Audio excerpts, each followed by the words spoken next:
itu dikasih tembakan air mata. Ya. Banyak yang kemudian pingsan, yang lain tidak. Tapi kalau orang Muslim sampai jam 2 pagi malah dikasih nasi bungkus. Nah, jadi ini sesuatu gejala yang tidak sehat, sehingga saudara Jokowi ya, harus cermati masalah ini. Saudara Jokowi karena tidak bisa ini pasti akan sampai ke dia 1 jam kemudian. Jadi Pak Amin Rais bilang seperti harus begitu ya. Saya nggak pernah diskusi, saya ini adalah apa adanya, sehingga tidak bisa begitu ya. Jadi nggak usah takut kalau kita mengatakan itu selesai. Kita orang beriman itu jangan pernah lupa bahwa kita semampu hidup di dunia ini, kita harus meraih bagian hidup kita di dunia secara bermartabat, secara mulia, secara terhormat.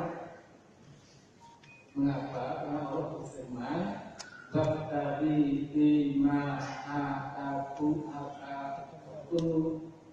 wabtaghi fima umur dalam akhirat bahkan sanasi bahkan minat dunia." Nama semua ilaika bahkan berdoa untuk hibul muslimin. Jadi kata Allah dalam surat Al-Qasas itu, kafelah sana wafil al-yasana wafilna adabanna. Kalau orang Islam menganjurkan yang apa-apa dunia kita kalahkan, kita jadi bangsa bangsa tapi insya Allah bisa kita masuk surga. Surganya siapa? Ya. Itu bahkan mungkin justru dilemparkan karena jelas kita itu mohon kepada ya Allah, berikanlah kepada kami sukses hidup yang jaya, hidup yang megah, hidup yang bahagia, hidup yang menang di dunia ini, dan juga ya Allah berikan kami hasanah fil akhirah dan jauhkan kami dari kesesakan. Jadi kita ini bukan bagian manusia yang hanya mengejar dunia saja, tapi dunia dan akhirat. Wa minan nasi man yaqulu rabbana atina fid dunya wa ma lahu fil akhirati min khalaq wa ma lahu fil akhirati min khalaq. Jadi ada manusia yang berdoa, ya Tuhan, karena kami kehidupan, kejayaan, sukses di dunia, tetapi di akhirat mereka tidak punya bagian. Wa minhum man yaqulu rabbana atina fid dunya hasanah wa fil akhirati hasanah wa qina adzabannar. Kita termasuk kelompok kedua yang tidak pernah meninggalkan pandangan ukhrawi kita, menggapai sukses akhirat kita itu lewat kehidupan, nikmat, kesempatan, berkah dunia yang kita miliki sekarang.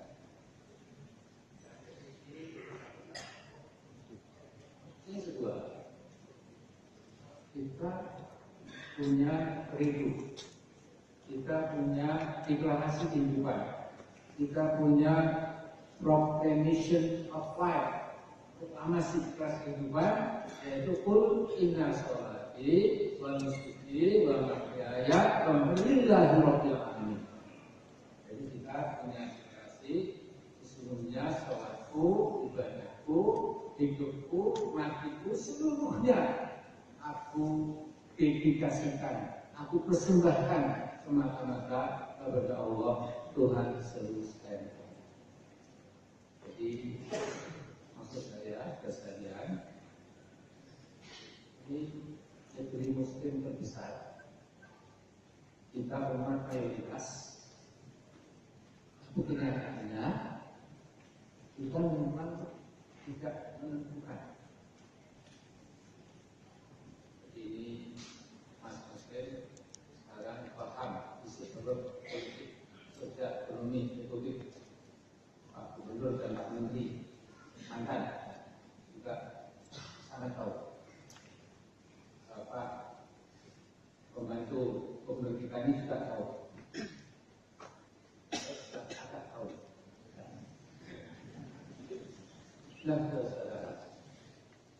kita ini tidak bisa kalau terus-menerus seperti ini.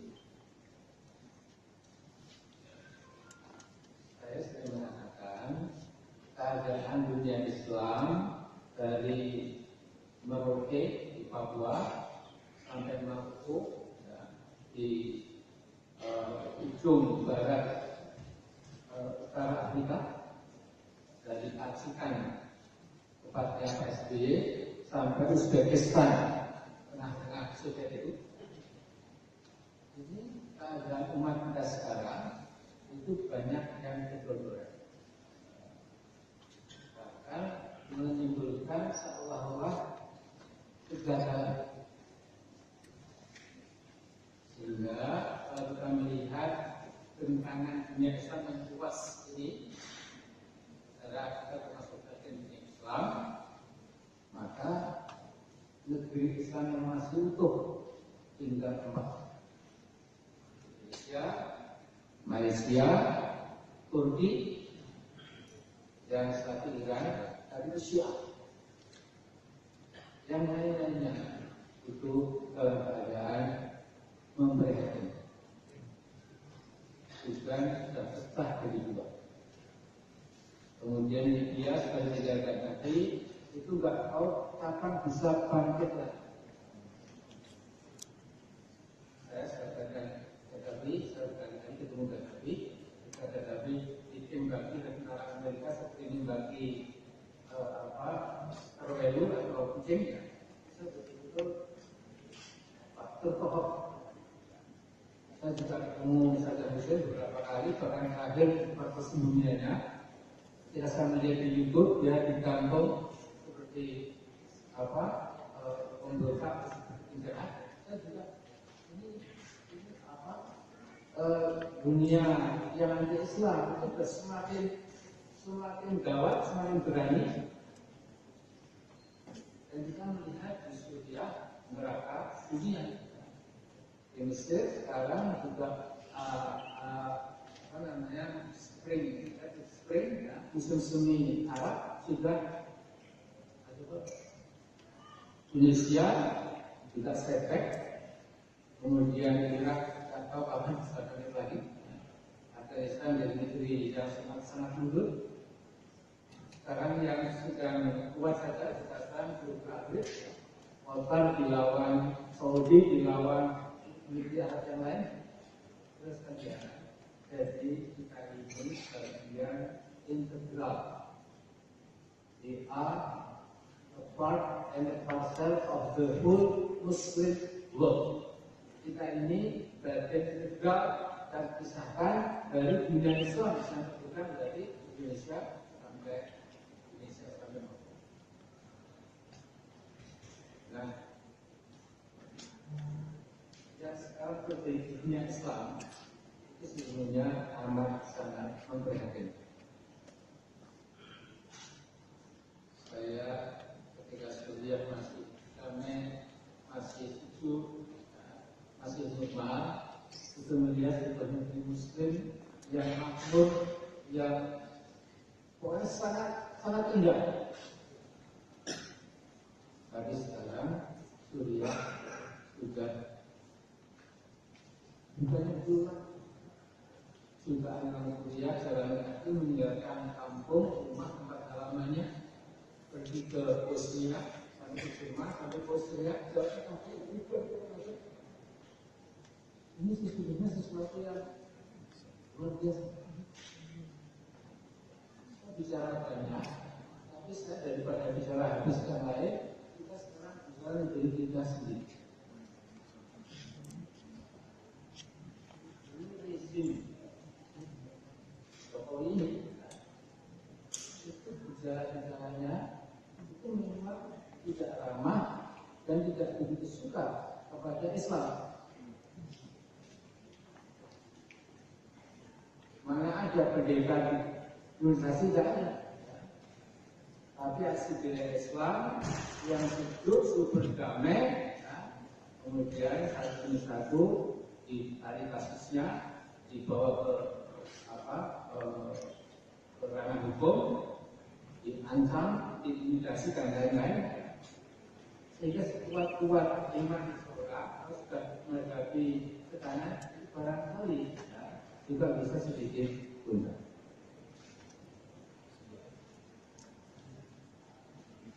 Buku bank saya dibuka ke 10 tahun yang lalu. Siapa tahu Andres pernah korupsi. Namun ada aliran dana korupsi. Jadi sudah bukan. Jadi sudah sekalian, ini saya bicara bukan karena mampu. Habis itu saya sudah 4 tahun, saya nggak ada yang awal lagi. Tapi saya hanya berhasil agama Allah di tubuh terpilih ini itu sesungguhnya terancam karena kalau kita bicara misalnya solusi kue ekonomi yang untuk orang Islam, untuk bangsa sendiri itu mungkin hanya 15-16%.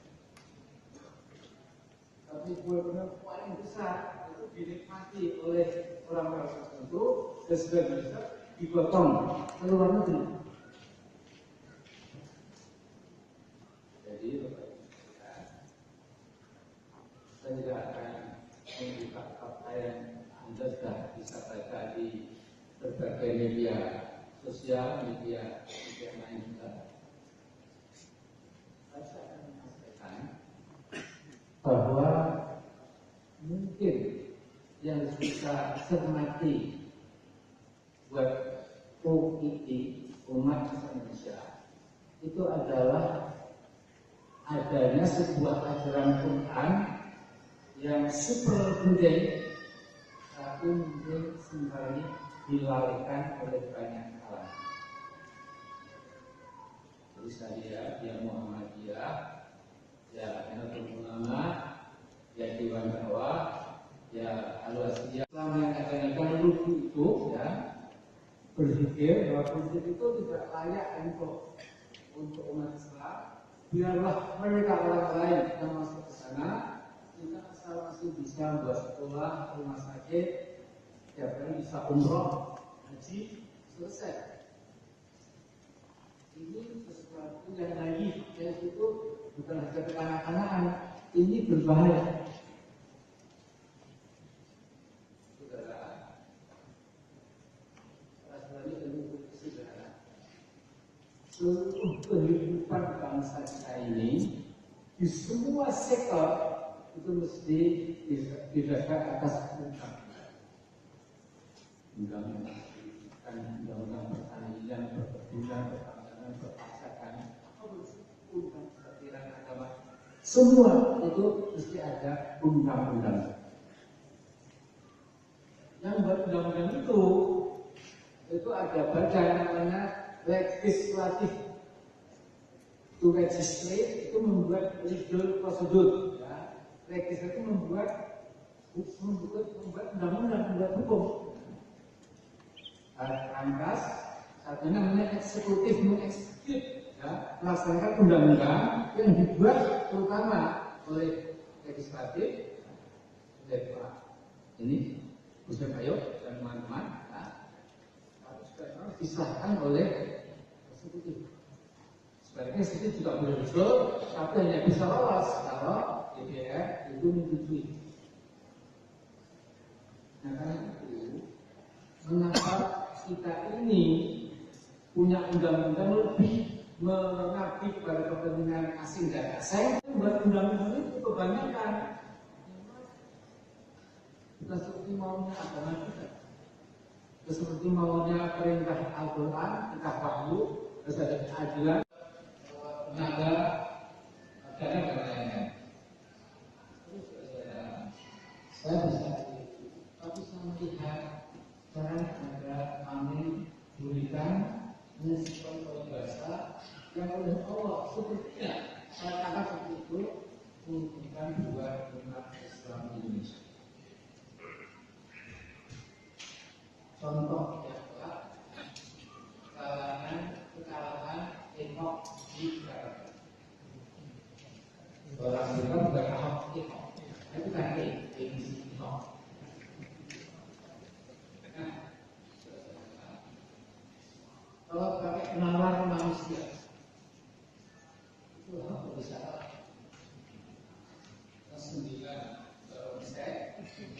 gerbang gede sudah di belakang dia. Mr. Jokowi juga langsung mendukung dengan segala macam aparat dan pengaruhnya. Kemudian digojokan 1.000 ton sembako pada segala macam petani dengan sudah maksimal. Orang manusia mestinya si itu benar. Kata pembuat oleh itu yang dia menyambut itu sahabatnya. Jadi Bapak Rebel minta kita mengatur atau mengatur. Jadi itu ada ayat pendek berbunyi waqad makaru makruhum wa inda yawmi makruhum wa in kana makruhum dinazul lakinhum sibah. Ini lebih sesma, lebih menukik daripada ayat-ayat sebelumnya. Ayat makruh dan buruk tapi ini ayat ada empat kata-kata.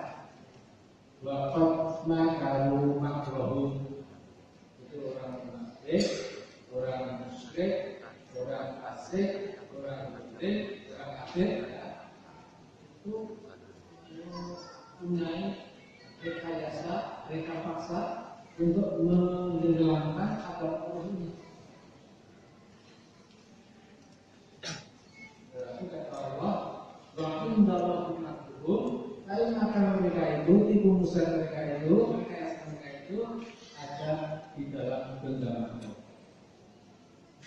Sekalipun bahkan makhluk tidak muncul sekalipun maka mereka itu dimasukkan untuk menyiapkan beberapa buah gunung. Jadi misalnya ada security, kami Pak Azhar biologi, ini misalnya ada sejumlah ahli biologi insinyur yang dapat dunia ini bisa menyiapkan Semeru, Merapi, Babi, Gunung Turut sampai gunung-gunung di Sumatera ini. Dan juga Allah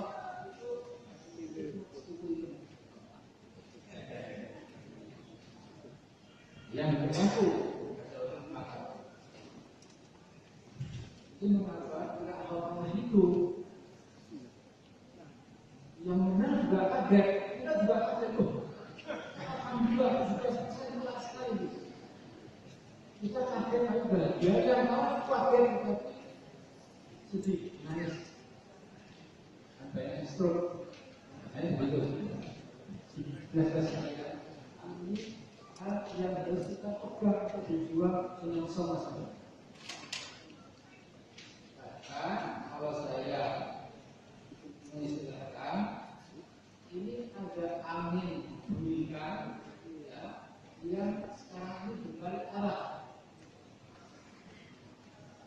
Jadi kalau saya membaca perubahan ini, Allah menyauti, ya, menjawabkan, ya, meminta keadilan, meminta kesadaran hukum dan lain-lain. Tapi dampaknya itu luar biasa. Karena ada jumatan itu juga di Eropa, di Amerika dan di Jumat, ya, itu paling dia 3 juta lebih, 1 juta nggak. Sebagai sejarah dari Nabi sampai sekarang, jumatan paling bisa paling panjang ya kemarin itu. Makanya saya sejarah. Kalau saya berpikir kita harus menangkap isyarat dari atas. Sudah dibuka, ya, sudah dibuka. Akibat kekalahan siapa ini, ya, kemudian di berbagai wilayah lain yang mendukung situs agama ini juga berguguran alat Jogja yang kekalahannya sekali mereka itu juga kalah. Nah ini saudara, lihatkan pada saya ada rumus di dalam surat Al-Hajj ayat 38 berbunyi innallaha yuhibbu alladziina aamanu wa innallaha yuhibbu kulla awwabin kafur. Jadi Allah berkenan membantu, menolong, memadai, memproteksi, ya, memenangkan orang-orang beriman, dan Allah tidak suka hanya prinsip setiap pengkhianat yang tidak bisa berbuat.